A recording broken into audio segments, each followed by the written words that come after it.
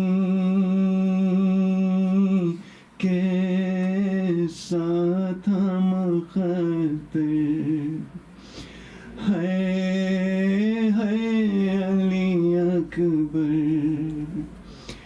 ہے علی اکبر. 18 برس پال کے پروان چڑھایا اور گیسوں والا ہے میرا خون میں نہایا. قربان ہوں مادر، ہے علی اکبر.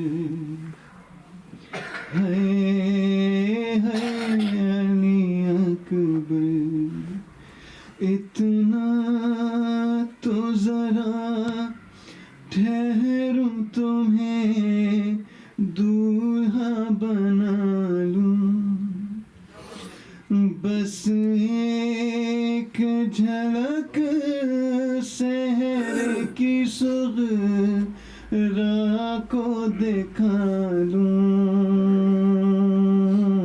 بے چین تھی خواہر ہے علی اکبر، ہے علی اکبر، ماں تیری جدائی میں بھلا کیسے جیے گی، ماں تیری جدائی میں بھلا کیسے جیے گی، مر جائے گی صغرا جو تیری، مر جائے گی صغرا جو خبر تیری سنے گی، اب کیا کروں دلبر، ہے علی اکبر، ہے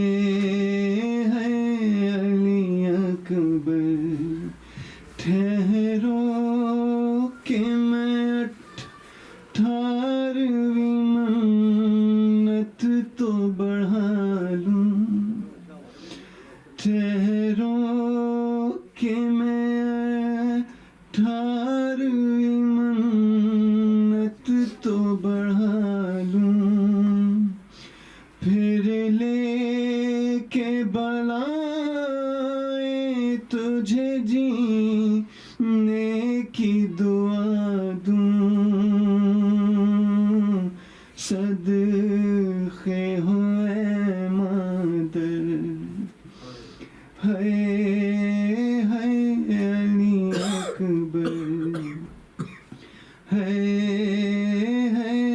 علی اکبر، کہ پہلے تو ایک آواز میں اٹھ جاتے تھے بیٹا، اب اتنی صداؤں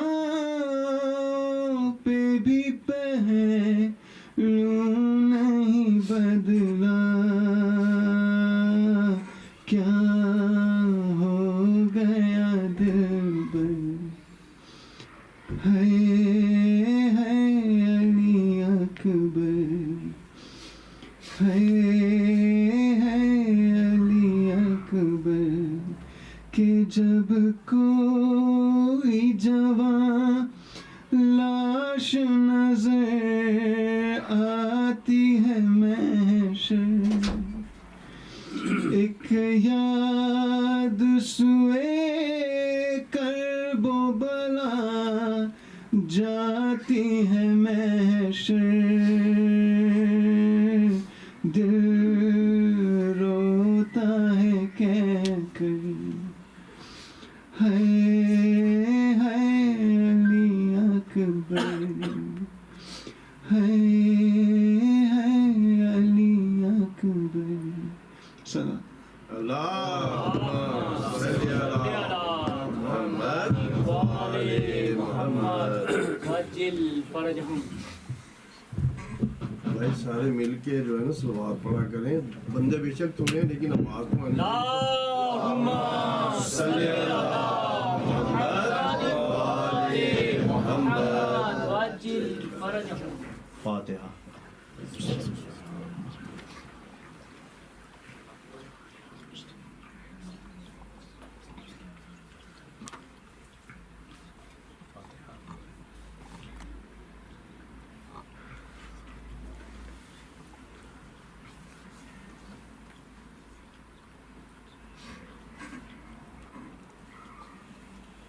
محمد وآل محمد صلوات۔ اللہم صلی علی محمد وآل محمد وعجل فرجهم. زندان کھل گیا ہے،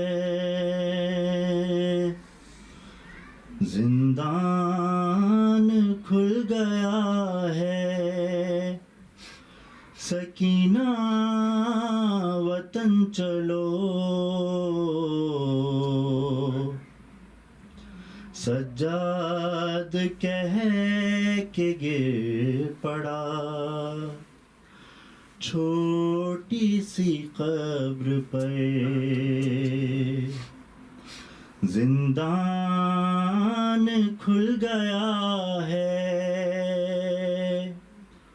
مظلوم ایسے گر پڑا، مظلوم ایسے گر پڑا، تربات پہ بہن کی،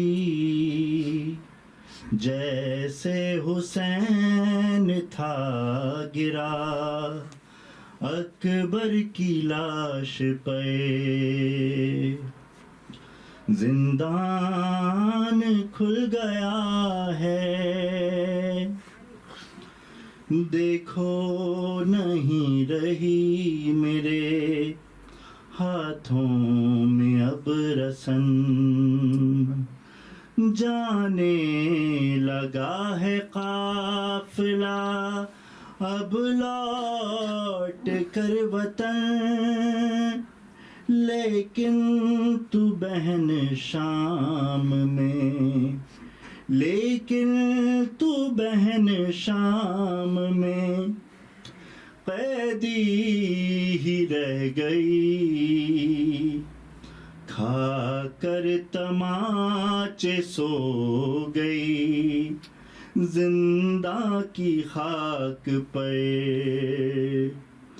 زندان کھل گیا ہے، کرتا ہوں یاد رو کے میں منظر وہ درد کا،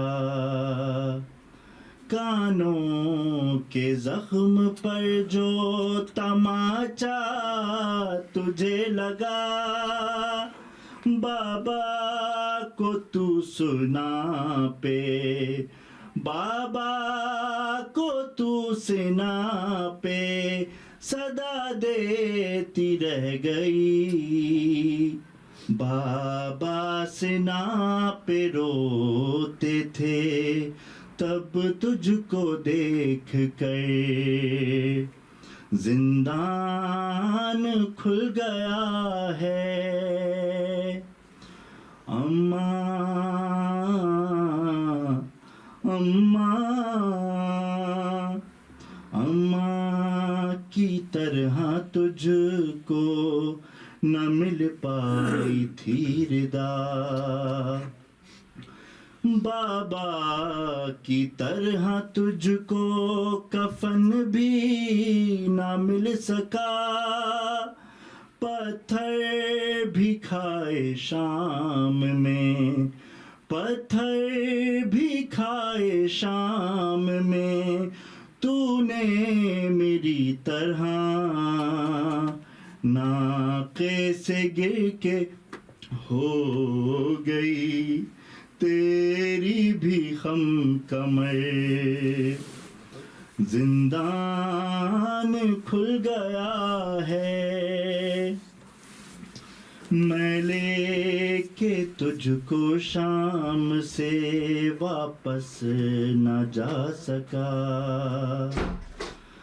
بابا کو کیا بتاؤں میں اب جا کے کربلا، کرتے میں دفن کر کے، کرتے میں دفن کر کے بنائی تیری لحد، عابد کو خون لائے گا یہ درد عمر بھر،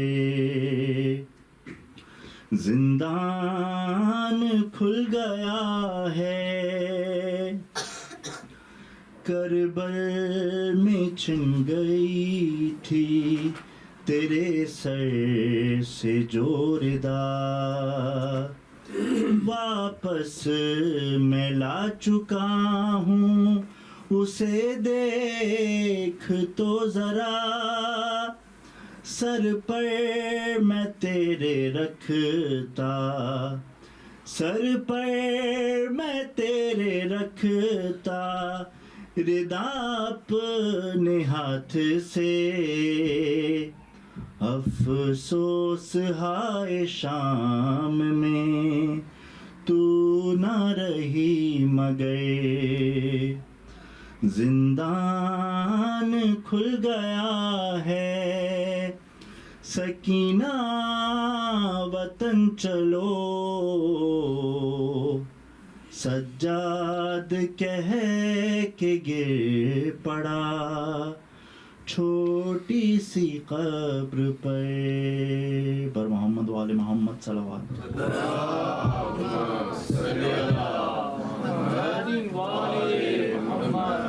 عجل فرجهم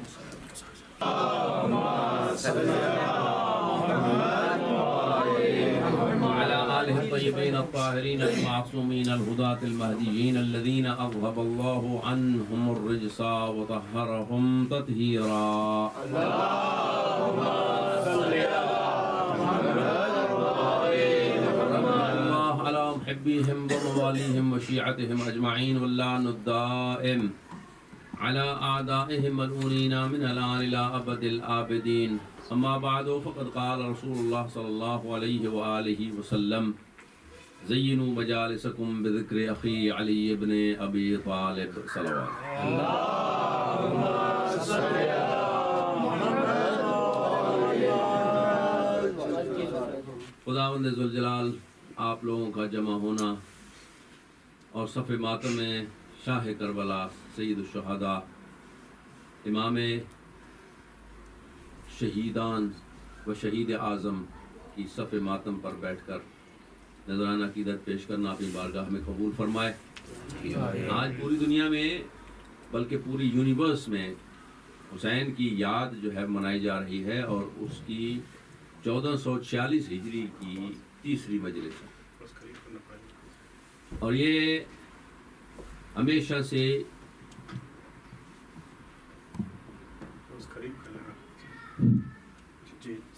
ہمیشہ یہ رہے گا، اور یہ اب کم ہونے والا نہیں ہے، کم رنگ نہیں ہونے والا، بلکہ یہ اور زیادہ سے زیادہ ہونے والی ہے انشاءاللہ۔ مگر تعجب کی بات یہ ہے کہ سارا سال گل مل کے دنیا رہتی ہے، مختلف مکاتب فکر، مختلف نظریات کے لوگ، دوست احباب، اور ایک دوسرے کے شادی غمی میں بھی شریک ہوتے ہیں، مگر جو ہی زہرا کے چاند کے ایام قریب آتے ہیں، محرم جو ہی قریب آنے لگتا ہے تو مختلف قسم کے شوشے چھوڑ دیے جاتے ہیں اور سوالات اٹھا دیے جاتے ہیں. میں دیکھ رہا تھا کہ آج انگلش کی تو ضرورت نہیں ہے نا شاہ جی؟ ہاں وہ نہیں ہے تو آپ مجھے معاف کیجیے گا، ورنہ انشاءاللہ مجھے کوئی وہ نہیں ہے. تو دیکھ رہا تھا سوشل میڈیا پہ بھی، حتیٰ اب تو دوسرے لوگ جو ہیں مخالفین، ان میں بھی اب ہمت ان کی جواب دے گئی ہے یہ کیا ہو رہا ہے، اور وہ خود جواب دینے پہ آمادہ ہو گئے ہیں کہ جی یار یہ کافی ہو گیا، 14 صدیوں سے آپ یہ سوال اٹھا رہے ہیں اور اب کہاں تک جاؤ گے. تو دیکھیے نا، اب مثال کے طور پہ ہسٹری میں ایسا کرتے بھی رہے ہیں، اور یہ سوال کبھی سارا سال نہیں ہوگا کہ جی فلاں دن شادی جائز ہے کہ نہیں، کہ جی عید فطر میں یا عید اضحیٰ کے دن شادی جائز ہے کہ نہیں، جی ماہ رمضان میں شادی جائز ہے کہ نہیں، کوئی نہیں پوچھے گا. لیکن جو ہی ماہ مبارک ماہ محرم قریب آنے والا ہے تو سوشل میڈیا کیا، واٹس ایپ کیا، فیس بک کیا، پتہ نہیں کیا کیا بلائے، مجھے نام بھی سارے نہیں آتے، اور مفتیوں سے مولویوں سے یہ پوچھنا شروع کر دیں گے جی کہ محرم کو یا 10ویں کو یا 7ویں کو یا 8ویں کو شادی کرنا جائز ہے کہ نہیں. کبھی غور کیا آپ نے کہ سارا سال آپ کو ٹائم ہے، نئی بات کرتے ہیں. لیکن اور اسی طرح پہلے ایسا نہیں ہوتا تھا، ہمیشہ محرم کے ایام جو ہے وہ آل محمد کے نام ہی اور امام حسین علیہ السلام کے نام ہی ڈیڈیکیٹ ہوتے تھے. مگر گزشتہ کئی سالوں سے ادھر سے اتحاد بین المسلمین کی آواز بلند کی جاتی ہے آپ کے سٹیج سے، مگر مخالفین ہیں کہ وہ جی نہیں فلاں شخصیت کی شہادت تھی تو فلاں کی شہادت تھی تو فلاں. اب اپنے ہی ان کے کہنے لگے کہ بھائی وہ کہاں تھے پہلے، کب کہاں آپ مر گئے تھے، اب کیوں آپ کو یاد آ گیا کہ فلاں کی شہادت تھی؟ اگر شہادت تھی بھی صحیح تو آج تو نہیں تھی، وہ تو ہماری کتابوں میں موجود ہے کہ فلاں تاریخ کی تھی، آپ کیوں کھینچ کے لاتے ہو؟ تو اس کی مین وجہ وہ کہتے ہیں ہمیں جو سمجھ آتی ہے وہ یہ نہیں ہے. اور ایک خطیب نے تو مفتی صاحب نے جواب دیا، مجھے اچھا بھی لگا، اور انہوں نے کہا کہ جی کوئی بات نہیں، آپ پوچھ رہے ہیں کہ شرعاً شریعت کے مطابق 10ویں کو شادی جائز ہے کہ نہیں؟ جائز ہے، اس میں ہم نہیں کہہ سکتے ہیں کہ جی جائز نہیں ہے. پر سوال یہ ہے کہ اگر کسی کا باپ مر جائے تو وہ ظہر کو جنازہ پڑھا کے دفنا دیں اور شام کو بیٹی یا بیٹے کی شادی کریں اور ولیمہ کریں، تو شریعت میں تو وہ بھی جائز ہی ہے. مگر وہاں کوئی نہیں کرتا. کیوں نہیں وہاں مسئلہ پوچھتے ہم سے کہ جی آج ہمارے والد کا انتقال ہوا ہے اور شام کو ہم ولیمہ کر سکتے کہ نہیں؟ اگر آپ نے تاریخ رکھی ہوئی بھی ہو اور کوئی فوتگی ہو جائے تو اسے پوسٹپون کر دیتے ہیں. تو وہاں کیوں ایسا کرتے ہیں آپ؟ اس لیے کہ وہاں اس سے محبت ہے آپ کو. تو کیوں رسول کے بیٹے کے پیچھے پڑ گئے ہو؟ یہاں محبت نہیں بلکہ اس کی محبت کو کم رنگ کرنا، اور اس کے غم میں آپ نے وہ رنگ میں بھنگ ڈالنے کی کوشش کی ہے. آج تو الحمدللہ ابھی آج احمد بھائی حافظہ اللہ کہہ رہے تھے کہ جی ہمارے ایک دوست ہیں اور پوچھ رہے تھے ہم سے کہ ہمیں کوئی کتاب بتائیں اور ہم وہ پڑھ کے حسین کو پہچانیں. میں نے ان سے اب پتہ نہیں کہیں فیل بیڈ بھی نہ کر جائیں، میں نے ان سے کہا حسین اب کتابوں میں نہیں رہا، حسین کتابوں سے بیان چلا گیا، حسین کتابوں سے باہر آ گیا. اس لیے کہ اب حسین یونیورسل ہو گیا ہے، وہ دور نہیں رہا کہ کسی ایک کتاب کا محتاج نہیں ہے حسین. اور وہ جو یہ کہہ رہا ہے کہ جی مجھے کوئی کتاب بتاؤ، اگر میں پلٹ کے کہہ دوں کہ جی میں آپ کے فلاں بزرگ کا مرید بننا چاہتا ہوں اور مجھے اس کی کوئی کتاب دکھاؤ اور کوئی فضیلت سکھاؤ کہ پیغمبر اکرم کی، پہلے تو اس کو پتہ نہیں ہوگا، اور اگر لائے گا بھی صرف کون پاگل ہے جو پڑھے گا. آج اس صدی میں اور اس ایرا میں کتاب کے کوئی متھے نہیں لگتا. حتیٰ مسلمانوں نے، آپ لوگوں نے، سب نے قرآن مجید گھروں میں رکھے ہوئے ہیں، پر ایمانداری دل پہ ہاتھ رکھ کے کوئی بتا سکتا ہے کہ کتنا ہم قرآن پڑھتے. میں نے ان سے یہ بھی عرض کیا، میں نے کہا کہ نان مسلم اگر ہم سے پوچھ لے کہ جی ہمیں وہ کتاب بتائیے کہ جسے پڑھ کر ہم مسلمان ہو جائیں، تو سنی ہو، شیعہ ہو، بریلوی ہو، دیوبندی ہو، وہابی ہو، اہل حدیث ہو، جو بھی نام لیں، جتنے سیکٹ ہوں، وہ سارے کے کہیں گے جی اس میں کوئی سوچنے کی بات ہے، قرآن پڑھیے. تو یہ تو آپ کہہ دیا، آپ نے، آپ کے منہ سے نکل گیا، یا آپ نے جذبات میں آ کے کہہ دیا. اگر پلٹ کے وہ یہ کہہ دے کہ بھیا نہیں قرآن، مجھے وہ کتاب بتائیے کہ جس کو آپ پڑھ کر یہ نظریہ جو آپ کا ہے اس پہ قائم ہے، جس اسلام کی آپ پریکٹس کر رہے ہیں، وہ کتاب جس کو آپ پڑھ کے اس بات پہ قائم ہے، وہ کتاب مجھے انٹروڈیوس کیجیے. کوئی ہے مائی کا لال جو وہ کسی مسجد میں ہو، کسی امام بارگاہ میں، کسی جگہ پہ ہو کے ہاتھ کھڑا کر کے جی ہاں جی میں نے قرآن A to Z پڑھا ہے تھارولی اور اسی کے مطابق میں نے سمجھا ہے اور میں پریکٹس کر رہا ہوں؟ کوئی ہے دعویٰ کر سکتا ہے؟ وہ کہے گا جب آپ خود، اس لیے کہ اگر آپ مجھے سارے مل کے بتا رہے ہو کہ قرآن ہے بہترین کتاب اور اسے میں پڑھ کے مسلمان ہو جاؤں، تو پھر آپ نے اس قرآن کی تو ایک ہی گائیڈ لائن ہوگی نا، کہ ایک ہی خط دے رہا ہوگا. اگر ایک لائن دی ہے اس نے اور قیامت کی ادھر گائیڈ کی ہے تمام انبیاء کا طریقہ اور اسوہ، اور آخری نبی نے کمپلیشن آف اسلام کی ہے، اور اس کے بعد کہا کہ یہ جنت کا راستہ ہے، تو ایک کا منہ ادھر ہے، دوسرے کا ادھر ہے، ایک یہاں ہاتھ باندھتا ہے، ایک یہاں باندھتا ہے، ایک یہاں باندھتا ہے، دوسرا کھلا ہوا ہے۔ او بھیا آپ مجھے کیوں کنفیوز کر رہے ہو؟ ایسی کتاب بتاؤ جس کو آپ پڑھ کر یہ پریکٹس کر رہے ہو۔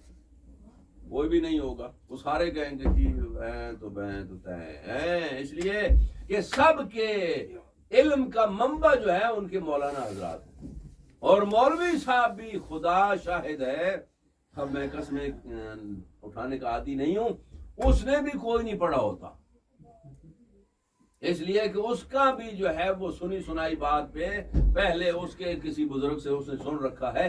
یہ ہے تعصب کا باعث، اس لیے کہ پھر جب انسان آنکھ کھولے گا تو وہ شاعر نے کہا تھا نا کہ ابھی تو دنیا سوئی ہوئی ہے، جب جاگیں گے تو سب پکاریں گے ہمارے ہیں حسین، اور یہ ہے کہ اس سے دور کیسے رکھیں گے، اور تو کچھ آپ کر نہیں سکتے ہیں، اس کو کوئی علمی دلیل دے نہیں سکتے ہیں، آپ کہیے کہ یہی کہیں گے کہ جی ان کے قریب نہ جانا، اس لیے کہ یہ شیعہ ایسے ہوتے ہیں، اگر آپ ان کے قریب گئے تو ہمیں پتہ ہے، پکے پتہ ہے کہ آپ بھی وہی ہو جائیں گے۔ او بھائی کیوں آپ کو خطرہ ہے اتنا؟ اگر آپ شیعوں کے قریب جائیں گے تو آپ شیعہ ہو جائیں گے، تو ان کو آپ دلیل کے ساتھ کیوں قائل نہیں کر رہے؟ اس لیے کہ انسان کو دلیل کے ساتھ آگے چلنا ہوتا ہے، نہ یہ کہ سنی سنائی بات پہ کہ پوچھو نہیں، آنکھیں بند کر کے اس کے پیچھے لگے رہو۔ یہ کوئی بات ہوئی؟ اور جی اگر مطلب کسی نے سوال کر لیا کسی بڑے یا چھوٹے کسی سے اہل علم سے، تو جواب آتا نہیں ہے تو کہا جی یہ کہیں کسی شیعہ کے ساتھ تو نہیں آپ کی بیٹھے کوئی، فوراً الزام یہ ہو جائے۔ اچھا اگر کسی اہل سنت نے کوئی کوشچن اٹھا دیا، اور یہ دیکھیے فوراً رافضی ہو گیا ہے، یہ شیعہ ہو گیا ہے، اور یہ ایسے لباس ٹوپی پہنی ہوئی ہے، اندر سے یہ شیعہ ہو گیا ہے، یہ کیا مطلب؟ شیعہ کو آپ کیا سمجھتے ہیں؟ اور آپ نے نہ چھوڑا، عوام کو تو چھوڑیے، اپنے جن کی امام کی پریکٹس کر رہے ہو، شافعی کو بھی نہ معاف کیا، اس لیے کہ شافعی کو بھی کہہ دیا کہ یہ شیعہ ہے، اور شافعی نے کیا تھا، اور اس نے کہا تھا یا عالم بیت النبوہ کفاکم عزکم من لم یصلی علیکم لا صلاۃ لہ۔ اگر آل محمد آپ کی شان میں کوئی آیت بھی نہ ہوتی اور کوئی روایت حدیث بھی نہ ہوتی، اتنا ہی کافی تھا میں شافعی کے لیے کہ مجھے یقین ہے جو بندہ آپ پہ صلوات نہ بھیجے اس کی نماز ہی کوئی نہیں ہوتی۔ اور اگر دنیا کہتی ہے کہ محبت علی رفض ہے اور شیعیت ہے، تو ساری دنیا پہ اعلان کر دو میں شافعی شیعہ ہوں۔ بھائی محبت علی اتنا آپ کیوں ڈرتے ہیں؟ آج اہل سنت بھائی جو ہیں کچھ مطلب با انصاف، وہ یہ سوال اٹھاتے ہیں کہ ہمارے مدرسوں میں یہ کیوں نہیں پڑھایا جاتا؟ ہمیں یہ تو معلوم ہے کہ اللہم صلی علی محمد و علی آل محمد، ہم نے صلوات پڑھنی ہے تب ہماری نماز مکمل ہوگی، اس میں ہم اصحاب کو تو لے کے جا نہیں سکتے، اس لیے کہ اصحاب کو نماز میں لایا جائے تب نماز باطل، اور آل کو نماز کے باہر کیا جائے تب نماز باطل۔ نعرہ حیدری، تو پھر یہ کیا مصیبت ہے کہ ان کا نام، ان کے بغیر نماز تو میری مکمل ہوتی نہیں ہے، نہ ہماری کسی مسجد کا نام ان کے نام پر، نہ ہمارے کسی مدرسے کا نام ان کے نام پر، نہ ہمارے کسی جمعہ کے خطبے میں ان کا تذکرہ ہوتا ہے، نہ کسی ہماری واعظ کی محفل میں ان کے تذکرہ ہوتا ہے، لے دے کے جو بھی ہوتا ہے اصحاب۔ اور بعض نے یہ سوال اٹھایا کہ اصحاب کے کہاں آپ ٹھیکیدار نظر آتے ہیں؟ اس لیے کہ پیغمبر کے اصحاب فقط 2-3 نہیں تھے، بلکہ پیغمبر کے اصحاب 1,24,000 لوگ سے، اس سے زیادہ بھی تھے۔ تو پھر یہ کون سی ہوئی کہ بہت سارے اصحاب کو آپ نے در بدر بھی کیا، ان کو قتل بھی کیا، ان کو سزائیں بھی دی، ان کو جیلوں میں بھی ڈالا، آپ پھر بھی بڑے رضی اللہ رہے، اور اگر کوئی کسی پہ کوشچن مارک کرتا ہے تو وہ شیعہ ہو گیا؟ یہ کہاں کا انصاف ہوا؟ نہیں، ایسی بات نہیں ہے۔ کہیں میں موضوع سے ہٹ نہ جاؤں، میں نے پہلی رات سے آپ کی خدمت میں ذکر علی کی باتیں شروع کی ہیں، اور وہ یہ ہے کہ آج کی حد تک جو ہے وہ یہ کرنا ہے کہ زینوا مجالسکم بذکر اخی علی ابن ابی طالب، یہ حدیث جو ہے پوری نہیں ہے، حدیث کا حصہ ہے، اور میں آج آپ کو اس کی تھوڑی وضاحت کروں گا اور اس کے آگے چلوں گا کہ میرے بھائی علی کے ذکر سے اپنی محافل کو زینت دو، اپنی مجالس کو زینت دو۔ کیسے؟ کیوں؟ لأن ذکرہ ذکری، کیونکہ اس کا ذکر میرا ذکر ہے، پیغمبر کہتے ہیں وذکری ذکر اللہ، اور میرا ذکر اللہ کا ذکر ہے، وذکر اللہ عبادہ، اور اللہ کا ذکر عبادت ہے۔ اب تو سمجھ آ جانی چاہیے کہ فرمایا جس روایت کی میں آپ کو یہ روایت اس کا پوری کا راوی جو ہے وہ صدیق اکبر حضرت ابو بکر صدیق رضی اللہ عنہ ہے۔ کہتے ہیں جی یہ ان کو مانتے نہیں ہیں، وہ پاگلوں یہ تو دیکھو صحیح ہم کتنے صدیق کے مرید ہیں، اس نے جو سچی بات کی ہے ہم قیامت تک کے لیے وہ ہم نے اس کو کان میں ڈال لیا اور دل کے ساتھ رکھتے ہیں۔ اس نے کہا تھا، اور اس کی بیٹی حضرت ام المومنین حضرت عائشہ صدیقہ، ایک صدیق اور ایک صدیقہ، دونوں نے کہا تھا النظر الی وجہ علی عبادہ۔ ہم نے پیغمبر کے وہ دونوں زبان سے سنا، ان کانوں سے، کہ علی کا چہرہ دیکھنا عبادت ہے۔ کون ہے شیعہ جو منکر اس بات کا؟ صدیق اکبر نے سچ کہا تھا، ہم بھی کہتے ہیں، اور اس نے ہمیں یہ بات بتائی، ہم تو وہاں تھے نہیں، وہاں تو گئے تھے، انہوں نے کہا میں گیا کس کام کے لیے تھا؟ گیا تھا میں اپنی بیٹی کو ملنے کے لیے، اور میں وہاں گیا تو جیسے ہوتا ہے بیٹی ظاہر باپ جو ہے اس کا احترام بیٹی پہ واجب ہوتا ہے، ام المومنین ہے تو ہماری ہے نا، ابو بکر صاحب کی تو بیٹی ہے، لیکن وہ جب گئے تو ظاہر اچھی جگہ بیٹھنے کا حق حاصل ہے، بابا کو اچھی جگہ ہی بٹھایا جاتا ہے، تو وہ کہتے ہیں کہ جی میں بیٹھ گیا پیغمبر کے بستر پر، تو اماں جی نے کیا کیا، ان کی تو بیٹی ہے، ہم کہتے ہیں ادب و احترام سے، اماں جی نے ان کا ہاتھ پکڑا، کہا جی یہاں نہیں آپ بیٹھ سکتے، یہ بستر ہے پیغمبر کا، اس پر اب مجھے سمجھ نہ آئی، جب پیغمبر کے بستر پر بھی نہیں بیٹھ سکتے تو پیغمبر کے ممبر پہ کیسے بیٹھ سکتے ہیں؟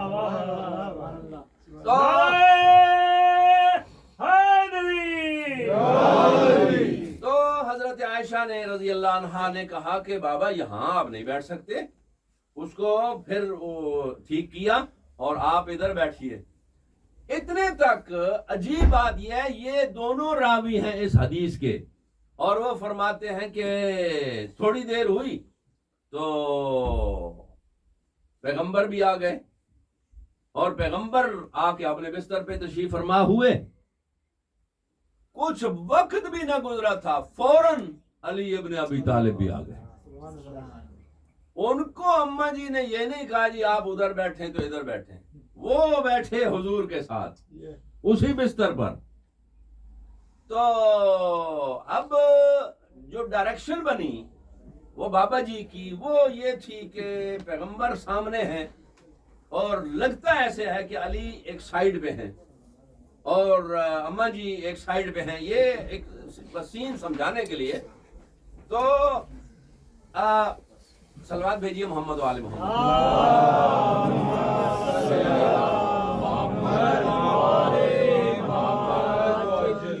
تو ام المومنین ارشاد فرماتی ہیں کہ میں کافی پریشان ہو گئی کہ دیکھتی کیا ہوں کہ بابا جی جو ہیں وہ بات کر رہے ہیں پیغمبر سے، داماد بھی ہیں اور اللہ کے رسول بھی ہیں، بات ادھر کر رہے ہیں لیکن دیکھ رہے ہیں علی کو۔ ہم برداشت کر گئے نا، آپ چپ کر گئے، دیکھ ادھر رہے ہیں اور بات ادھر کر رہے ہیں۔ تو وہ کہنے لگے کہ اماں جی کہنے لگی کہ بابا عجیب نہیں ہے کہ اللہ کے رسول ادھر بیٹھے ہیں اور آپ باتیں بھی کر رہے ہیں اور دیکھ علی کو رہے ہیں۔ تو کہنے لگے بیٹی کیا کروں، پرسوں انہوں نے ہی کہا تھا، اللہ کے رسول نے ہی کہا تھا النظر الی وجہ علی عبادہ، علی کے چہرے کو دیکھنا عبادت ہے۔ میں ایک کام میں دو کام کر رہا ہوں، ایک وقت میں وہ عبادت بھی کر رہا ہوں اور اللہ کے رسول سے باتیں بھی کر رہا ہوں۔ اب یہاں جو صرف آپ کو ہنسانا مقصود نہیں ہے، آپ کو آج بتانا مقصود ہے کہ علی کا، اور جو انہوں نے کہا کہ ام المومنین نے کہ آپ نے تو یہاں تک سنا ہے نا، مجھے کل اور بھی بات بتائی ہے اللہ کے رسول نے جو آپ نے نہیں سنی. انہوں نے کہا جی آپ نے کیا سنا ہے؟ تو انہوں نے کہا جی کہ حب علی عبادہ. وہ انہوں نے کہا کہ اچھا، کہ اس کی محبت رکھنا دل میں بھی عبادت ہے. بتایا تو انہوں نے، پر وہ خود پریکٹس نہیں کرتی تھی. یقین مانیے، ورنہ یہ کون سی محبت ہے کہ کسی کے مقابلے تلوار لے کے جنگ کے مطلب ایک دوسرے کو قتل و غارت کر دینا، یہ محبت کی جنگ تو نہیں ہو سکتی. پر انہوں نے کہا کہ جی حضور جب دیکھا انہوں نے تو انہوں نے کہا کہ جی آپ دونوں کو تو یہ میں نے یہاں تک بتایا تھا نا، ایک کو کہا تھا اس کو دیکھنا، اگر بندہ دیکھ ہی نہ سکے، اور آپ کو بتایا تھا مومنوں کی ماں، آپ کو بتایا تھا کہ اس کی محبت رکھنا. تو آؤ دونوں کو میں ایک اور بات بتا دوں، ذکر علی عبادہ، اس کا ذکر کرنا بھی عبادت ہے.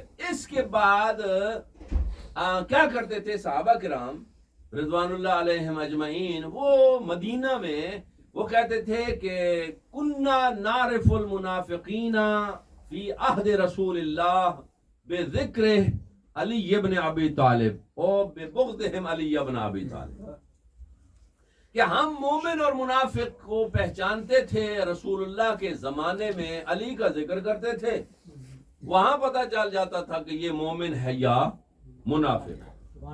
تو اب یہ ہر سنی تک یہ آواز پہنچنی چاہیے، اگر یہاں کوئی بیٹھا ہے تو بھی ہمارے سر کا تاج، کہ ہم بابا جی کے مخالف نہیں ہیں، ام المومنین کی اتنا احترام کرتے ہیں. انہوں نے ہم پہ احسان کیا کہ رسول کی حدیث ہمیں سنائی اور ہم نے پلے باندھ لی.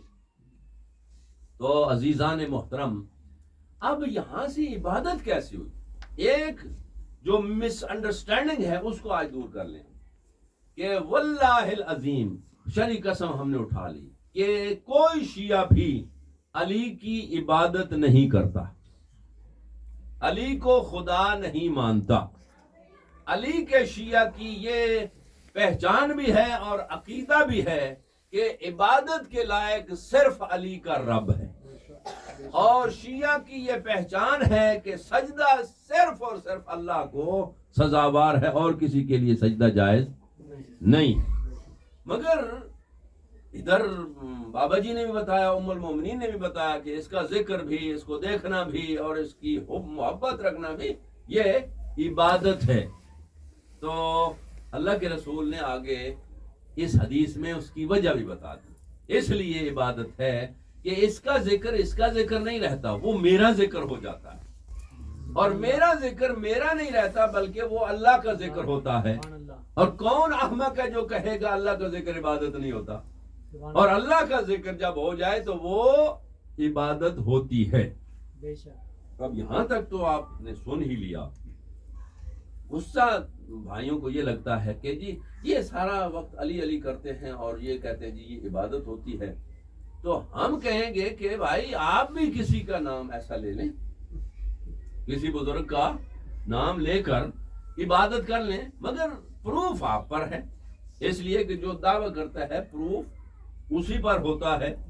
ہم نے تو بابا جی کا سہارا لے لیا، وہ گواہ بنا لیا کہ جی انہوں نے کہا تھا کہ جی ہم نے سنا ہے، سمیت رسول اللہ پہ اذنی ہاتین، ہم نے ان دونوں آنکھوں سے کانوں سے سنا، اور ام المومنین بھی گواہ ہے ہماری.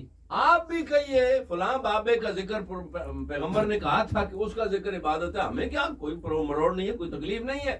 تو اب نہیں کہہ سکتے ہیں، اور پھر ادھر اس کو اوپر نہیں جا سکتے ہیں، لہذا علی کو نیچے کھینچنے کی کوشش کرو. اور آپ کے نیچے لانے سے علی نیچا ہوتا نہیں ہے. وجہ یہ ہے کہ اللہ نے علی کو نام ہی ایسا دیا ہے، اس لیے کہ اگر علی نام رکھتا تو اس میں ہو سکتا ہے کبھی بلند ہو اور کبھی نہ ہو. جیسے آپ مطلب قائم ہو جالس ہو، جیسا ہوتا ہے کہ کچھ ہوتے ہیں چیزیں جو جتنے وقت وہ کام کر رہے ہوتے ہیں اس وقت تک تو ہوتا ہے، لیکن کچھ ایسے کام ہوتے ہیں زندگی میں ایک لمحے کے لیے کر دیا ساری زندگی ٹائٹل رہ جاتا ہے. جیسے فرض کریں کسی نے گاڈ فاربڈ شوٹ کیا اور قتل ہو گیا، وہ چاقو سے ہو، چھری سے ہو، تلوار سے ہو یا بلٹ سے ہو، تو ہر وقت تو قتل کوئی نہیں کرتا نا. وہ ایک وقت ہوا تھا، لیکن جب بھی دیکھا اس نے یہ کون آ رہا جی قاتل آ رہا ہے، ایسے ہی کرتے ہیں کہ نہیں؟ تو حالانکہ تو علی کو اللہ نے اپنے نام سے مشتق کر کے نام علی دیا ہے، علی نہیں دیا ہے. اور علی صفت مشبہ، اس کا معنی یہ ہوتا ہے کہ جو بلندی سے جدا نہ ہو اور بلندی اس سے جدا نہ ہو، ہمیشہ بلند رہے.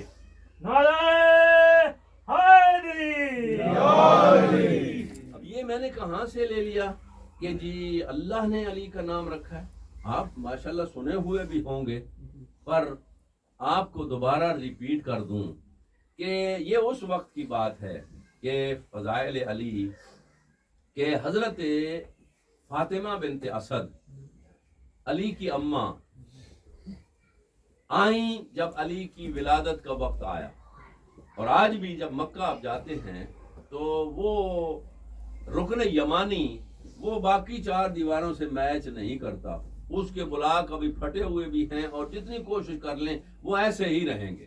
اگر اس کو تعمیر کرتے ہیں، بناتے ہیں تو وہ پھٹ جاتے دوبارہ.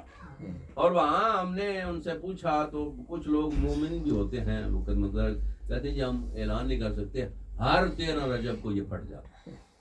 اور صفائی کرتے وقت جو ہے ہم اس کو کئی لوگ کہتے ہیں جی ہم اس کے ٹکڑے کچھ جو ہے وہ لے لیتے ہیں، لیکن کیمرے اتنے لگے ہوتے ہیں کئی لوگوں کو انہوں نے نکال بھی دیا ہے.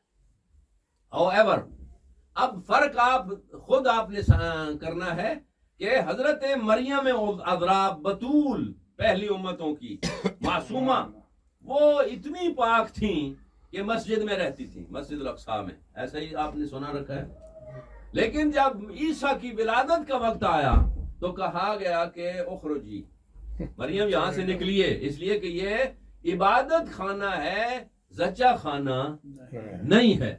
اور دوسرا بڑا فرق کہ اس سے پہلے کلما جاء زکریا الی المحراب وجد عندها رزقا حسنا، کہ جب بھی زکریا آتے تو مریم جنت کے کھانے کھا رہی ہوتی تھی. تو وہ کہتے تھے، پیغمبر ہوتے ہوئے بھی کہتے تھے یہ کدھر سے آ گیا؟ تو وہ کہتی تھی میں کیا کروں، یہ اللہ کی طرف سے جنت سے آتے ہیں.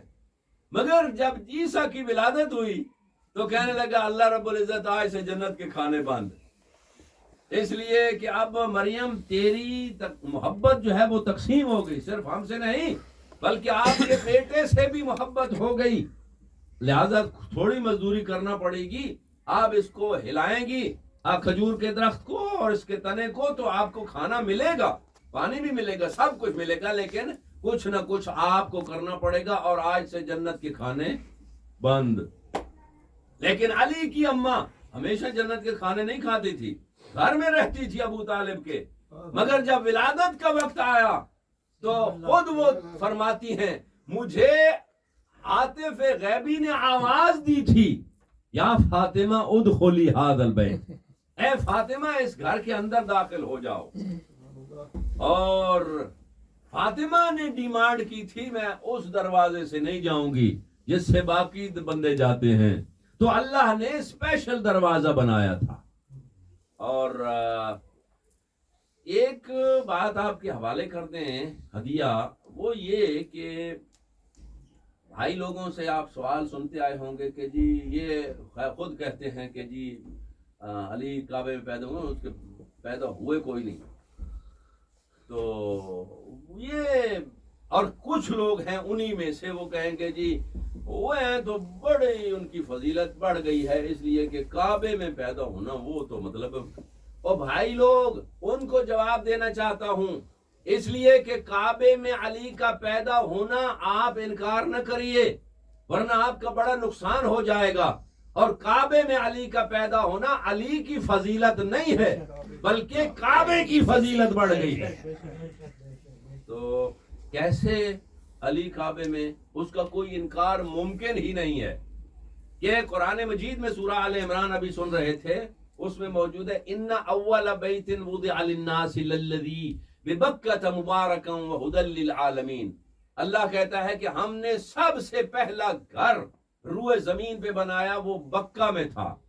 بکہ مکہ کا پرانا نام بکہ ہے، اور وہ جو عالمین کے لیے ہدایت کا باعث ہے، وہ گھر جس میں سارے بڑے بڑے ملا بڑے بڑے پیٹ اور داڑیاں لے کے وہاں پہنچتے ہیں حاضری دینے کے لیے، اور کہتے ہیں جی واپسی پہ آ کے جی سر منڈوا کے جی حاجی صاحب آ گئے، تو وہاں کھڑے ہو کے ایک دوسرے سے پوچھتے ہیں، اور اس کو بھینگی آنکھ سے دیکھ کر نا اس رکن یمانی کو کہ یہ بلاکس جو ہے یہ کیوں نہیں ٹھیک کرتے، ایسے ہی داغ لگا ہوا ہے کعبے پہ، یہ یہاں ہم نے سنا ہے بھیا۔ تو وہ کہتے ہیں کہ جی اس کو مٹاتے کیوں نہیں ہے؟ وہ تو مٹ نہیں سکتا ان کی نسلوں سے بھی، لیکن بھینگی آنکھ سے دیکھ کے کہتے ہیں عجیب ہے نا کہ یہ کہتے ہیں، اور ان میں اور ہمارے بزرگوں میں کتنا کیا فرق ہے۔ تو اگر ہم سے پوچھو کہ ہمارے مولا میں اور تمہارے بزرگوں میں کتنا فرق ہے، جہاں ہمارا مولا پیدا ہو جائے وہاں عبادت واجب ہو جاتی ہے، اور جہاں تمہارا بزرگ آ جائے وہاں عبادت حرام ہو جاتی ہے۔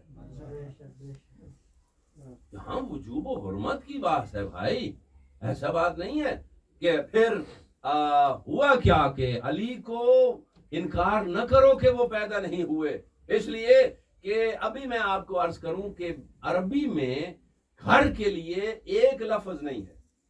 وہاں کوئی لوگ آپ عربی جانتے ہوں گے تھوڑی بہت، تو عربی میں گھر کے لیے بیت نہیں ہوتا، گھر کے لیے دار ہوتا ہے، اور دار جو ہے وہ دارا یدور الدور سے ہے کہ جہاں آنا جانا ہو اسے گھر کہا جا سکتا ہے۔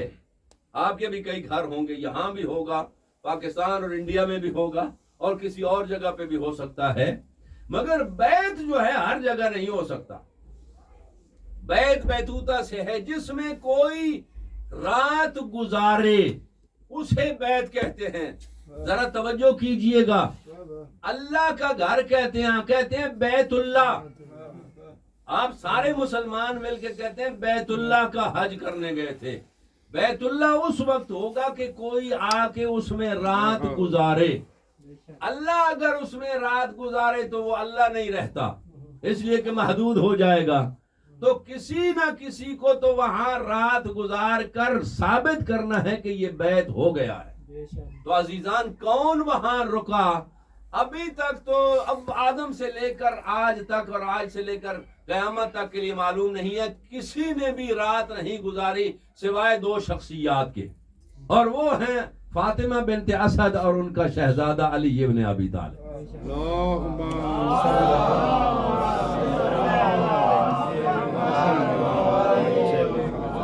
اور وہاں رات گزاری ایک نہیں بلکہ 3 راتیں گزاری، اس لیے کہ حضرت ابراہیم نے جب وَإِذْ يَرْفَعُ إِبْرَاهِيمُ الْقَوَاعِدَ مِنَ الْبَيْتِ وَإِسْمَاعِيلُ، جب اسماعیل و ابراہیم نے دیواریں بلند کی کعبہ کی اور اس کو رینوویٹ کیا، تو پھر انہوں نے دعا مانگی ربنا وبعث فیہم رسولا منہم، اے اللہ میری قوم میں میری نسل میں ایک رسول بھیج جو ان کی ہدایت کرے۔ اللہ نے کہا ہم وہ تو دعا ہماری آپ کی قبول ہے، اس لیے کہ دوست کی بات تو کوئی رد نہیں کرتا، مگر آپ کی ڈیوٹی لگاتے ہیں ان طہرا بیتی للطائفین والعاکفین والرکع السجود، کہ اے ابراہیم و اسماعیل قیامت تک کے لیے آپ کی ڈیوٹی لگا رہے ہیں کہ اسے طواف کرنے والوں کے لیے، اعتکاف بیٹھنے والوں کے لیے اور رکوع و سجود کرنے والوں کے لیے پاک رکھنا۔ اب شیعہ سنی بالاجماع یہ بات ہے کہ، اور یہ تاریخ میں آپ تو دیکھتے ہی رہتے ہیں کہ 24 گھنٹے طواف جاری ہے، تو طواف کرنے والے تو ہزاروں لاکھوں کروڑوں ہیں، اور نماز پڑھنے والے رکوع سجود کرنے والے وہ بھی رات دن موجود ہیں۔ ایک چیز ہے جو ملا کے دماغ میں بھی نہیں آ سکتی، وہ یہ ہے کہ جو اعتکاف ہوتا ہے، جو ماہ رمضان میں بھائی لوگ بیٹھتے ہیں، مسجد کے اندر ہو سکتا ہے، مسجد کے باہر اعتکاف نہیں ہوتا۔ اور مسجد کے اندر اعتکاف کون آج تک کسی نے کیا ہے؟ نہ کسی شہزادے نے، نہ کسی بادشاہ نے، نہ کسی ملا نے، نہ کسی وزیر نے، نہ کسی مشیر نے، اور اس کی حد اقل مدت ہوتی ہے 3 دن، ایسا نہیں ہوتا کہ اس سے کم ہو. تو وہ اس لیے بھی اللہ کی اس قرآن کی تفسیر بن کر علی ابن ابی طالب علیہ التحیۃ والثناء اور ان کی اماں نے 3 دن گزارے کہ اس آیت کا ثبوت بن جائیں اور قرآن کی سچائی کی دلیل بن جائیں. پیغمبر اکرم ارشاد فرماتے ہیں الا ومن احب علی، وہ کل والی حدیث آپ کو یاد ہے نا، باب عمر صاحب کے بیٹے حضرت عبداللہ، ان کو فرمایا تھا الا یا ابن عمر، اے عمر کے بیٹے، الا ومن احب علی انا کفیلہ بالجنہ، جو علی سے محبت رکھے اس کا میں کفیل ہوں جنت کے لیے. آپ کو معلوم ہے کفیل کون ہوتا ہے؟ کفیل ہوتا ہے اسپانسر، جو اسپانسر کرتا ہے آپ کو. جیسے عرب کنٹریز میں تو وہ لفظ ہی ان کی زبان کا ہے کہ جو آپ کا اقامہ اور ریزیڈنسی لگواتا ہے، اگر وہ پھر غلطی کرے کوئی جس کو اس نے بلوایا ہے تو اس کو کوئی کچھ نہیں کہتا، بلکہ کفیل کو پکڑا جاتا ہے. اسی طرح پیغمبر ارشاد فرماتے ہیں اگر کوئی علی کے محب کی کمی رہ بھی گئی تو اللہ اسے کوئی کچھ نہیں کہے گا بلکہ مجھ سے پوچھے گا، اور میں کون ہوں؟ شفیع المذنبین. اور پھر عزیزان بات تھی حضرت امیر کعبے میں پیدا ہو گئے، اور تیسرے دن جب پیغمبر اکرم صلی اللہ علیہ وسلم ان کو باہر لائے تو حضرت ابو طالب، اب ایک بریکٹ میں عرض کر دوں کہ یہ بھی فضیلت کی بات ہی ہے کہ حضرت ابو طالب عمران علی ابن ابی طالب کے بیٹے ہیں. انہوں نے 4 مصرے لکھے اور وہ اللہ کی طرف پھینک دیے، اور ادھر سے جواب بھی آیا، وہ بھی 4 مصرے ہی ہیں عربی میں. اب اگر دیکھیے آپ نے فیصلہ کرنا ہے، ملا کو چھوڑیے. یہ ملا کہتا ہے کہ جی وہ مومن نہیں تھے، اگر مومن نہیں تھے کافر تھے تو بتوں سے پوچھتے کہ اے بتوں یہ آپ کے ساتھ آیا ہے میرا بیٹا اور آپ اس کا نام بھی رکھ دو. لیکن ابو طالب قربان جاؤں انہوں نے کیا کہا؟ اے میرے رب، اے روشنیوں کے مالک، اے اندھیروں کے مالک، اے ساری کائنات کے خالق و مالک، مجھے یہ بتا یہ بچہ میرا بچہ تیرے گھر میں پیدا ہوا، اس کا نام میں کیا رکھوں؟ تو اللہ رب العزت کی آواز آئی کہ صرف آپ ابو طالب نہیں بلکہ ابو طالب اور آمنہ خصصتما بالولد الزکی، تم دونوں کو یہ زکی اور مبارک بچہ مبارک ہو، اور اس کا نام ہم نے علی رکھ دیا ہے، اور اپنے نام سے نکال کے مشتق کر کے علی کا نام جو ہے وہ مشتق علی سے ہم نے اس کا نام رکھ دیا ہے. اب اگر دیکھیے نا کہ علی کا یہ فضیلت نہیں ہے، ابھی ابتدا میں میں نے کہا تھا کہ علی کعبے میں آ گئے تو علی کا بڑا مرتبہ ہو گیا، ہرگز ایسی بات نہیں ہے. حضرت عباس کا ایک خطبہ ہے 9 ذی الحج کو. بھیا میری طرف توجہ رہے، آپ یہ ڈسٹریکشن ہو جائے گی پلیز. ایک صلوات بھیجیے محمد والے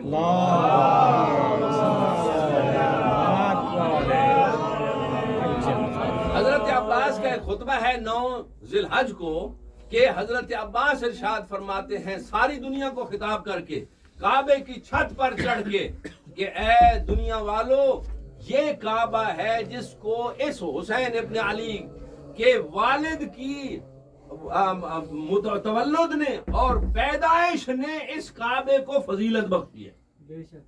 تو حضرت امیر نے فضیلت بخشی ہے کعبے کو. اور یاد رہے کہ کعبہ اس وقت قبلہ نہیں تھا، اس وقت قبلہ نہیں تھا. مسلمان بھی کہاں سجدہ کرتے تھے؟ کس طرف؟ بیت المقدس کی طرف.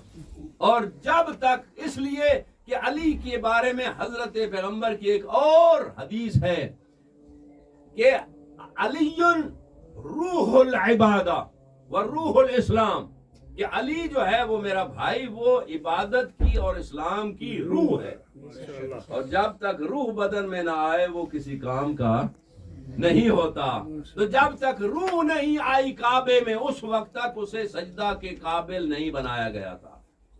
اور اسی طرح عزیزان محترم کہ علی ابن ابی طالب جو اس کعبے میں پیدا ہوئے ہیں، اگر لیٹس سے کہ کعبے میں پیدا نہ ہوتے، کہیں اور کسی اور جگہ پیدا ہو جاتے تو علی نہیں ہوتے.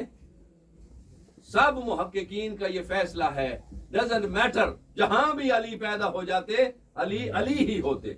اس کی وجہ یہ ہے، میں آپ کو بتاؤں، وہ یہ ہے کہ یہ تو احسان کا بدلہ اتارا اللہ رب العزت نے، اس لیے کہ بھائیوں نے لکھا کہ ولد رسول اللہ صلی اللہ علیہ وآلہ وسلم فی بیت و فی حجرت ابی طالب عمران، کہ اللہ کا رسول ابو طالب کے حجرے میں اور ان کے گھر میں پیدا ہوئے. توجہ ہے آپ کی؟ یہ مجھے نہیں لگتا کہ آپ کی خاموشی چھا گئی. آپ میرے خیال میں اس سے مانوس نہیں ہیں. مجھے چینج کرنا چاہیے. محمد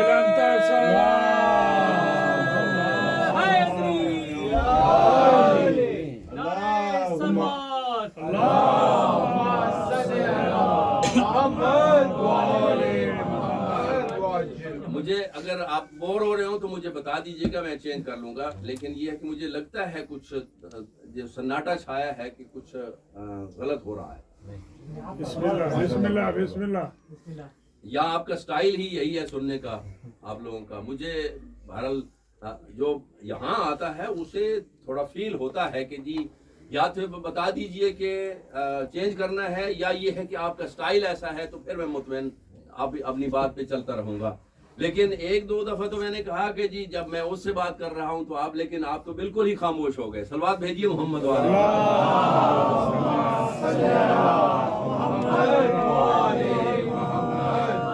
اس کے معنی کئی لیے جا سکتے ہیں کہ جی پھر بور ہو رہے ہیں یا اس سے اکتا گئے ہیں، تو اس لیے میں نے عرض کیا آپ کی خدمت میں.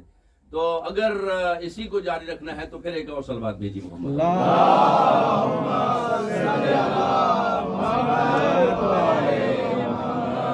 پیغمبر اکرم صلی اللہ علیہ وآلہ وسلم بھائیوں نے لکھا کہ وہ حضرت عبد المطلب کے گھر میں جو حضرت ابو طالب کے حصے میں آتا تھا حجرہ، اس میں پیدا ہوئے. اور اللہ نے اپنے حبیب کی تعریف کی کہ انا ارسلناک شاہدا و مبشرا و نذیرا و داعیا الی اللہ باذنہ و سراجا منیرا، کہ ہم نے تجھے شاہد و مبشر و نذیر بنایا. لیکن ایک اور صفت ہے جو سب سے بڑی ہے کہ وہ سراج منیر ہے. سراج منیر پہ توجہ کریں کہ سراج ہوتا ہے سورج کی، جو ایک سورج کے لیے استعمال ہوتا ہے سراج، اور ویسے سورج کے لیے شمس ہوتا ہے. لیکن شمس جو ہے وہ سورج ہے جو سارا سال ہوتا ہے. لیکن سراج وہ سورج ہے جو نصف النہار پہ ہوتا ہے. صبح جب اگتا ہے تو وہ سراج نہیں ہوتا، جب ڈوبتا ہے تو بھی سراج نہیں ہوتا. لیکن جب پورے جوبن پہ ہوتا ہے تو وہ سراج ہوتا ہے. اور اللہ کا رسول جو ہے وہ 1,24,000 انبیاء میں سے بھی پوری کائنات کے لیے سراج منیر ہے. اور وہ منیر ہے، منور نہیں ہے. اس لیے کہ منیر وہ ہوتا ہے جو نور دیتا ہے، اور منور وہ ہوتا ہے جو خیرات نور لیتا ہے. تو اب مجھے سمجھ نہ آ سکا کہ وہ جو ساری کائنات کو نور دیتا ہے باوجود اس کے پھر بھی وہ خود نوری نہ ہوا.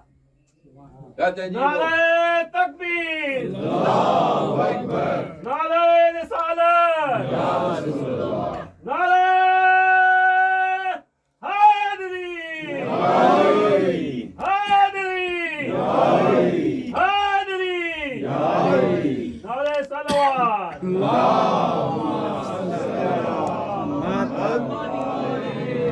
تو گزارش کر رہا تھا کہ اللہ کا رسول ابو طالب کے گھر پیدا ہوا. اور آپ انڈیا میں سے ہیں تو لکھنؤ میں سے یا کہیں، تو ہماری جو اردو کا اوریجن ہے وہ لکھنؤ ہے. اور لکھنوی حضرات جو ہیں اہل زبان، وہ بیٹے کو بھی چراغ ہی بولتے ہیں، چشم چراغ، کہ فلاں کا یہ آپ فلاں کے چشم چراغ ہیں، یہ فلاں کے چشم چراغ ہیں. اور سراج کا معنی حقیقتاً وہ چراغ ہے جو ہدایت کا دیتا ہے. تو اللہ کا تو کوئی چراغ اس حوالے سے تو ہے کوئی نہیں کہ اس کا بیٹا تو ہے نہیں، اس کا باپ بھی کوئی نہیں، لم یلد ولم یولد ہے. باوجود اس کے اپنے رسول کو اللہ کے رسول نے کہا کہ ان کان لہو ولد فانا اول العابدین. اگر اس کا کوئی بیٹا ہوتا ہے نا، تم عیسائی کہتے ہو کہ عیسیٰ ہے اور وہ کہتے ہیں یہودی کہتے ہیں عزیر ہے، تو بھائی نہیں، وہ تو نہیں ہو سکتے. اگر اس کا کوئی بیٹا ہونا ہوتا تو مجھ سے بڑا کوئی بندہ اس کے قریب نہیں تھا، مجھ سے پیارا بھی کوئی نہیں تھا. جب میں نہیں ہوں تو کوئی بھی نہیں ہے. تو اس کا بیٹا تو کوئی نہیں ہے، لیکن اس کا چراغ ہے، لیکن وہ جلا ہے ابو طالب کے گھر میں. آپ توجہ کیجئے، اللہ نے کہا کہ حل جزاء الاحسان الا الاحسان، احسان کا بدلہ احسان ہی ہوتا ہے. اور کیسے ہو سکتا ہے کہ اللہ کسی کا احسان، میرا چراغ ابو طالب کے گھر میں جلے اور ابو طالب تیرا چراغ جو ہے وہ ہمارے گھر میں جلے گا. تو اس لیے حضرت علی کے پیدا ہونے کی وجہ اور سبب یہ ہے کہ اللہ رب العزت نے وہ احسان بھی اتارا اور ارشاد فرمایا کہ دیکھیے اب ہمارے گھر میں آ ہی گیا ہے تو ایسا تو نہیں جانے دیں گے. اب اللہ کے جو ابو طالب سے تعلقات ہیں، ملا کو سمجھ آئیں یا نہیں، اگر حضرت ابو طالب کا دیوان کسی کے اگر سامنے آ جائے، اسے دیکھیے، اس کے اشعار ہیں 6666 اور قرآن مجید کی کتنی آیات ہیں؟ 6666. ابو طالب کا دیوان شروع ہوتا ہے الحمدللہ سے، اور قرآن کہاں سے شروع ہوتا ہے؟ اور عجیب بات ہے کہ ابو طالب عمران کا دیوان بھی ختم ہوتا ہے اعوذ برب الناس، اور قرآن مجید کہاں ختم ہوتا ہے؟ اعوذ برب الناس. اور امیر المومنین کی ولادت پر اللہ سے جو خطاب کرتا ہے، یا رب، اے میرے رب، اے روشنیوں کے مالک، اے میرے مالک و خالق، تو بتا اس بچے کا نام میں کیا رکھوں. اور اللہ رب العزت اسی ردیف و قافیے میں، ہم اگر شاعر ہوتے ہیں تو اسی ردیف و قافیے میں، اسی ساؤنڈ میں اللہ جواب دیتا ہے کہ اے ابو طالب گھبراؤ نہیں، یہ ہمارے گھر میں آیا ہے تو ہم ہی نام رکھتے ہیں. اس بچے کا نام جو ہے، ہمارا نام بھی علی ہے اور اس سے نکال کے ہم اس کا نام علی رکھ رہے ہیں. تو عزیزان محترم، علی کے بابا نے نام تو رکھ دیا، اس کے بعد یہ ہوا کیسے؟ علی کی اماں کے لیے یہ راستہ بنا کیسے؟ علی کی اماں حضرت فاطمہ بنت اسد آئیں اور دیوار کعبہ سے اپنا شکم مطہر مس کیا.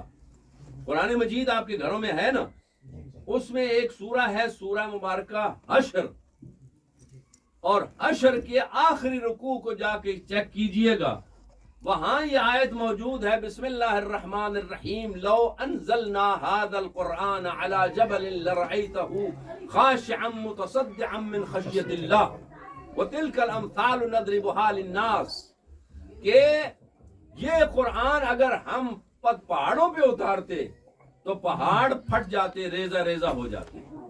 یہ تو آپ نے سن رکھا ہے، لیکن یہ کبھی سنا ہے کہ اول نزول قرآن سے لے کر، اول خلقت سے لے کر آج تک پوری دنیا کے قرآن اٹھا کے وہ کسی پہاڑ پہ رکھ دیں، یا سارے کے سارے حافظ لے جائیں اور وہ قرآن پڑھنا شروع کر دیں تو کوئی پتھر پھٹا آپ کے نے سنا؟ کبھی کسی نے چھوٹا موٹا ریزہ، وہ سنگریزہ ہلتا ہوا دیکھ لیا، کسی نے آیت پڑھی ہو، کبھی آپ کے اس میں نہیں آیا؟ میں بتاتا ہوں، اگر یہ ہو ہی نہیں سکتا تو معاذ اللہ قرآن کی یہ آیت جھوٹ لازم آتی ہے، اور اس کو سچا اس وقت ہی مانا جا سکتا ہے کہ اس کا امپلیمنٹیشن ہو اور اس کی تفسیر موجود ہو، اور وہ اور کوئی نہیں ہے سوائے رکن یمانی کے، جہاں کعبہ کے سامنے قرآن ناطق آیا، پتھروں نے پھٹ کے بتایا کہ اگر قرآن آ جائے سامنے تو پتھروں کو پھٹنا پڑتا ہے۔ نعرے حیدری، نعرے سلوات،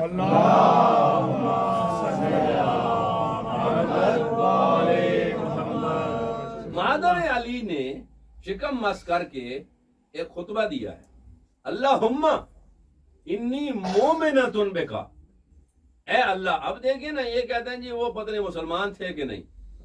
یار خوف خدا بھی کسی چیز کا نام ہے، وہ کسی بت کا نام نہیں لیتے، جو بتوں کو سجدہ کرتے ہیں سب سے بڑے رضی اللہ وہ ہیں۔ آپ غصہ کر کے ہیں تو میں کیا کروں؟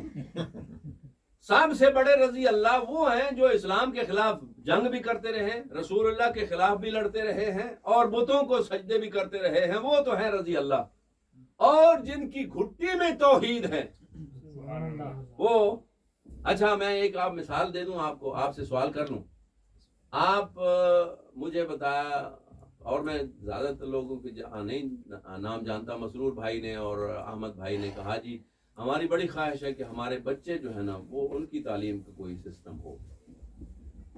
تو اگر میں کہوں کہ جی ٹھیک ہے ہم آپ کو بہترین ٹیچر دیں گے اور تنخواہ بھی ہم دیں گے، اور آپ کو کوئی تنخواہ بھی نہیں دینا پڑے گی، وہ قرآن بہترین پڑھائے گا فرسٹ کلاس، اور آپ کو دین اسلام سکھائے گا، پر وہ خود مسلمان نہیں ہے، وہ یا یہودی ہے یا عیسائی ہے یا پتہ نہیں کیا بلا ہے، اور ویسے بڑا ٹھیک ٹھاک تگڑا آپ کو قرآن سکھائے گا۔ آپ کہیں گے جی مولانا آپ کا دماغ چل گیا، ہم کافر سے کیسے اسلام سیکھیں اور اپنے بچوں کی تربیت کافر سے کروائیں جو خود مسلمان نہیں ہے؟ میرے بچے کی تربیت وہ اسلامی کیسے کرے گا؟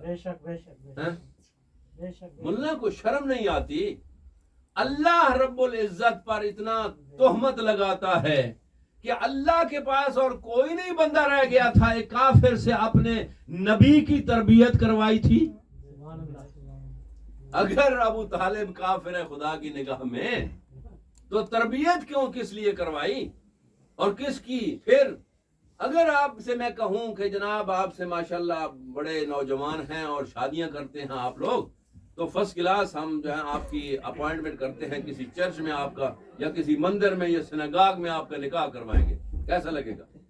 اور وہاں کا پنڈت بہترین قسم کا نکاح پڑھتا ہے، اور وہاں کا جو ہے ربائی وہ فرسٹ کلاس آپ کی شادی کروائے گا، یا فلانا جو ہے پریسٹ ہے وہ آپ کا کام کرے گا۔ آپ کہیں گے مولانا ٹھیک ہے مذاق بھی کوئی حد ہوتی ہے، تھوڑا خوف خدا کریں، ہم مسلمان ہیں اور ہمارے کو مولانا ہی نکاح پڑے گا۔ اور ملا کو یہ یاد نہ رہا کہ ابو طالب کے علاوہ کوئی مکہ میں بندہ ہی نہ ملا پیغمبر اکرم کا نکاح پڑھنے کے لیے، اور حضرت کا نکاح جو کس نے پڑھا؟ احمد بھائی، ابو طالب نے۔ اور عجیب بات ہے آج بھی 14 صدیاں گزرنے کے بعد جب بھی کوئی ملا پڑھتا ہے بسم اللہ الرحمن الرحیم الحمدللہ الذی اغنانا بالحلال عن الحرام، یہ کس نے اس کو سکھایا تھا؟ حضرت ابو طالب نے پیغمبر کے نکاح پڑھنے سے پہلے جو خطبے دیے ہیں 15 خطبے پڑھے ہیں، اور ہر خطبہ شروع ہوتا ہے الحمدللہ سے۔ اگر الحمدللہ کہنے والا کافر ہے تو پھر اس رضی اللہ کا تو سمجھ بھی نہیں آئی ہمیں، یہ کیا پڑھ کے کس مندر کی زیارت کر کے کہاں کس بت کا سجدہ کر کے رضی اللہ بن گیا ہے، اور وہ جو کہتے ہیں الحمدللہ اس کی جان ہے، ہر وقت دن رات الحمدللہ کہتا ہے، وہ اس کی نگاہ میں مسلمان ہی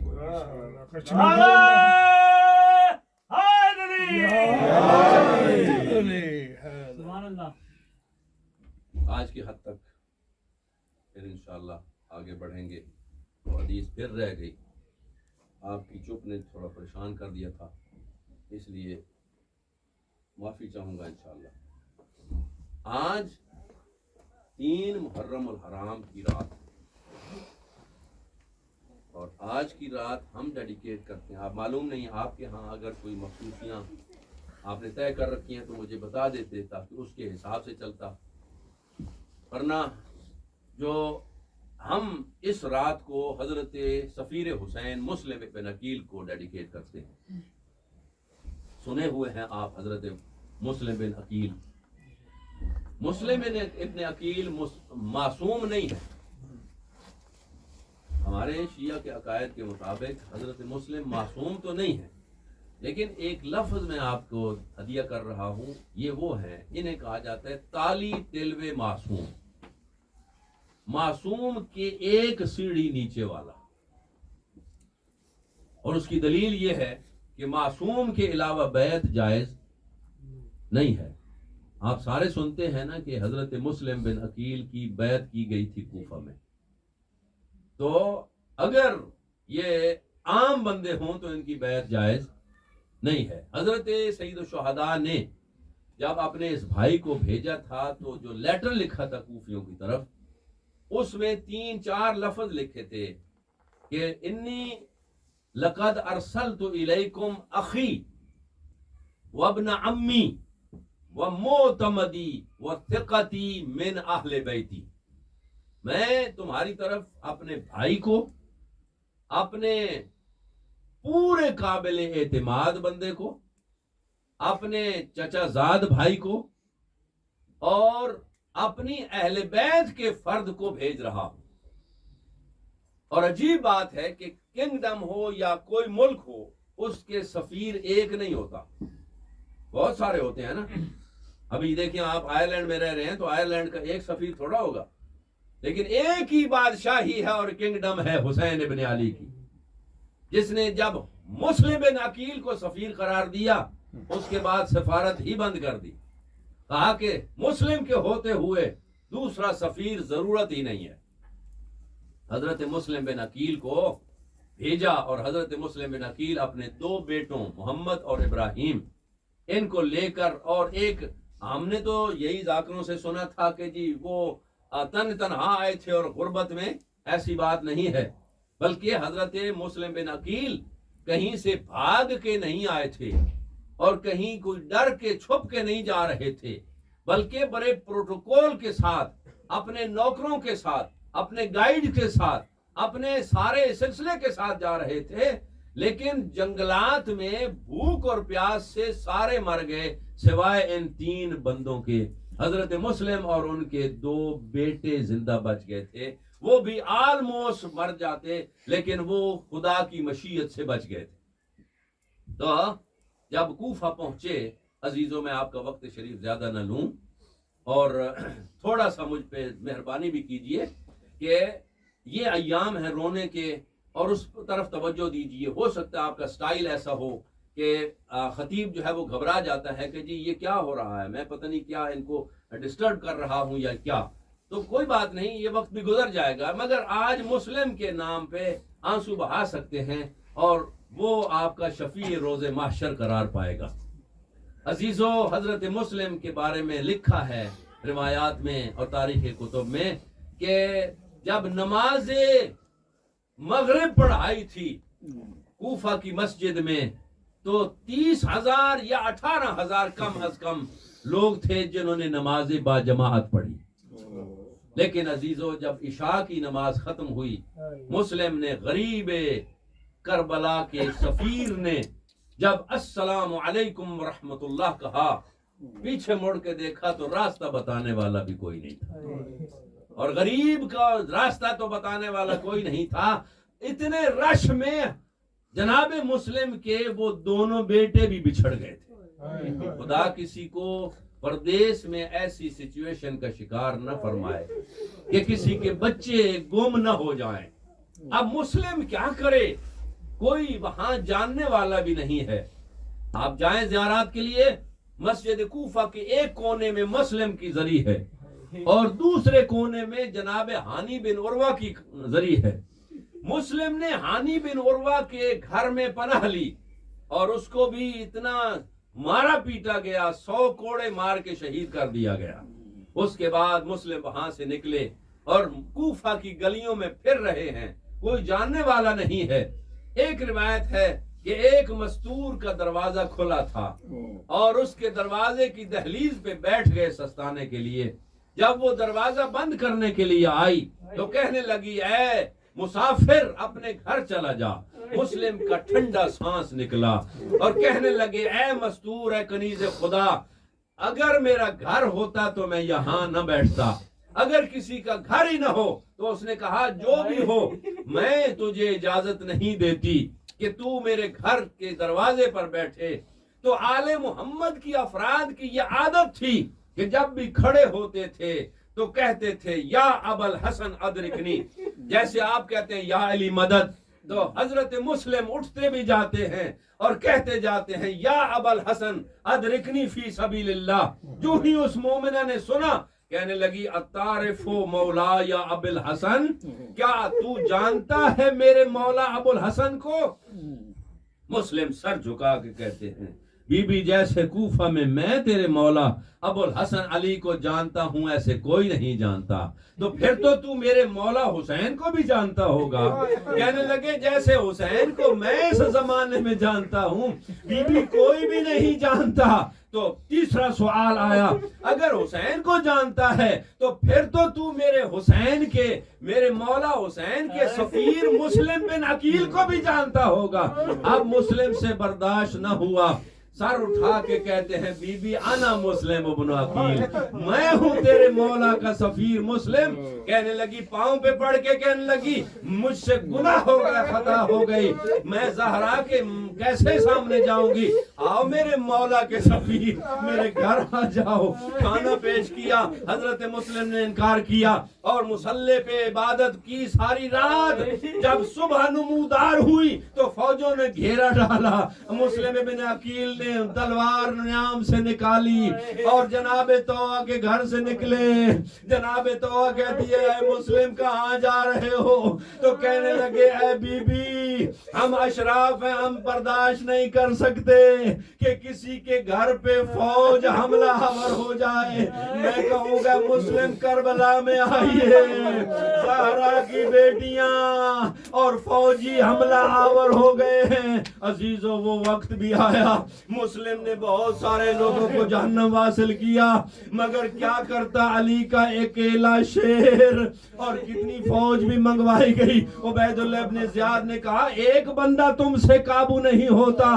تو جو لشکر کا سردار تھا اس نے کہا کیا تو سمجھتا ہے کہ ہم کسی سبزی فروش سے یا کسی بقال کوفہ سے جنگ کر رہے ہیں؟ یہ بنی ہاشم کا شیر ہے. اور پھر دھوکے سے جناب مسلم کو قید کیا گیا اور دارالامارہ میں لایا گیا. عزیز و حسین ابن علی معلوم ہے کہاں تھے؟ جناب حسین منزل شراب پہ موجود تھے. تو جناب مسلم کو جب دارالامارہ میں لایا گیا دستور یہ تھا کہ فوجیوں نے کہا سلم علی الامیر، کہ ہمارے بادشاہ پہ سلام کرو، حسین کا جو غریب کا نوکر ہے. جناب مسلم کہتے مالی الامیر سوى الحسین، میرا حسین کے علاوہ کوئی امیر نہیں ہے. یہ آواز ٹکرائی زہرا کے چاند کے کانوں سے. کہا ابا الفضل العباس جلدی آؤ، میں تجھے کچھ دکھانا چاہتا ہوں. دیکھو نا میرا مسلم دشمنوں میں مجھے امیر کہہ رہا ہے. آج تو عباس گواہ رہنا حسین اس سے ٹائٹل تبادلہ کر رہا ہے. قیامت تک کے لیے جب بھی کوئی اس کی مجلس ہوگی کہا جائے گا امیر مسلم، اور جب میرا ذکر ہوگا تو کہیں گے غریب حسین. عزیزو پھر جناب عباس کو 2 انگلیوں میں دکھایا. جناب عباس تڑپ کے کہہ رہے ہیں کہ مولا مجھے جلدی اجازت امامت سے وہاں پہنچائیے. کیا دیکھا عباس؟ کہا مسلم بھائی وہاں دارالامارہ کی چھت پہ جھکائے ہوئے ہیں گردن اور تلوار نیام سے جلاد ہاتھ میں لیے ہوئے ہیں. اور جلدی سے کہا مولا مجھے جلدی پہنچائیے. کہا عباس کیا کرو گے؟ جنگ کرو گے؟ کہا نہیں، جنگ کا وقت نہیں رہا. مولا جب میرے بھائی کا سر کٹ کے گرے گا زمین پر میں اپنی ابا کے دامن میں لوں گا. عزیزو یہ وہ وقت تھا کہ سید الشہداء نے کہا اے عباس ذرا دیوار کے نیچے دیکھو. جب دیکھا تو عباس نے سر پیٹ لیا. کہا اب کیا دیکھا؟ کہا ایک ضعیفہ مستور کالے برقعے کی ابا کا دامن پھیلایا. آؤ میرے بیٹے کے سفیر, آؤ آجا میرے بیٹے کے سفیر. کہا یہ کون ہے؟ کہا میری اماں فاطمہ الزہرا. عزیزوں وہ وقت بھی آیا کہ سر تن سے جدا ہوا. دنیا تاریخ میں یہ ایک واحد سر ہے جسے دارالامارہ کی چھت پہ لٹکا دیا گیا تھا, اور اس کے بعد یہ پہلی لاش ہے اسلام میں جس کے پاؤں میں رسی باندھ کے کوفہ میں گھمایا گیا تھا.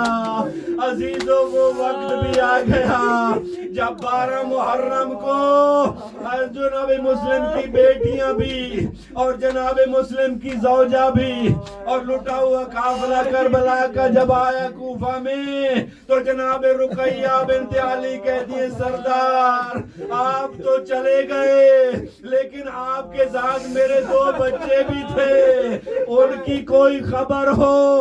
عزیزو مسلم کے ساتھ وہاں 2 بیٹیاں بھی تھی جناب رقیہ کے ساتھ.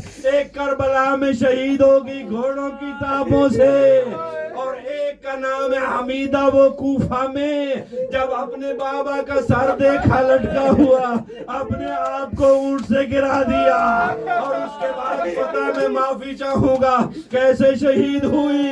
اوپر سے فوجی بھی گزر گئے, گھوڑے بھی گزر گئے, اونٹ بھی گزر گئے. آج بھی اگر زیارت کے لیے جائیں تو وہاں لکھا ہوا حمیدہ بنت الحسین. لعنت اللہ علی القوم الظالمین وسيعلم الذين ظلموا أي منقلب ينقلبون مات من حسین.